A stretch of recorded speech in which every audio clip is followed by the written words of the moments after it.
ta segment, ko ga videli ste, tu ni njih moje področje. Je pa tako, da ker sem bolj navezan na kamen, naš kraški, tudi našo, tudi povezano z naravo.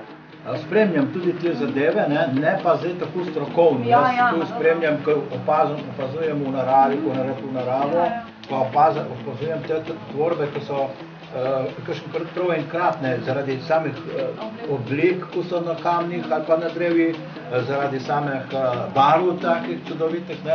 Sem naredil celo en par fotografij in jih potem preoblikoval te fotografije, te lišajev, da so nastale pokrene umetniške fotografije, tako da se ne spozna, da je sploh to lišaj. Vam bo lahko potil, če boste rabili. Super, mislim, da je tako, ne? In tu sem pretvoril tako, ker sem hotel pol narediti na platno v barvah. Na slikah, ja, kar tudi slikam.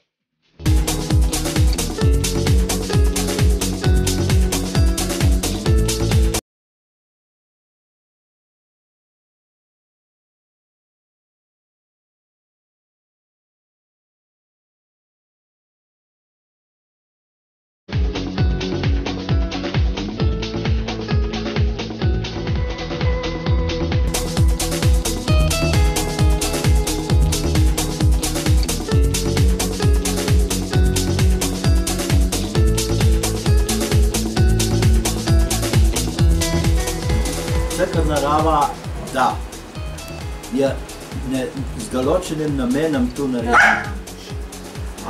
Ni važno, kje in kako je, ima pozitivne in negativne stvari. Tako, kot ima, naprimer, vsako bitje, vsak človek, toliko ima slabega, toliko ima.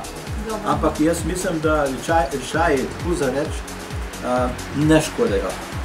Več imajo neko pozitivno vlogo, njihov namen je različen. Ne mislim zdaj zaradi uporabe kot človeka, ampak kot del nekega biotopa v naravi. Če bi pa šli zdaj širše, jaz mislim, da se lahko se uporablja tudi za kakšne zdravilne namene. Saj vem, da z naše babice, moja Paranona, vem, da je uporabljala tudi neke vrste lišajev. Žal si nisem takrat, sem bil premlad, tu zapisal, ker če ne bi vedel, vem, da so z njimi, z njihovo, bi rekel to, ko so naredili neke tinkture, poleg to tinkturo se je uporabljalo za neke obloge, ki se je delalo ali za zdravljenje kože, ali pa za neke opekline, vse sorte takih zadev.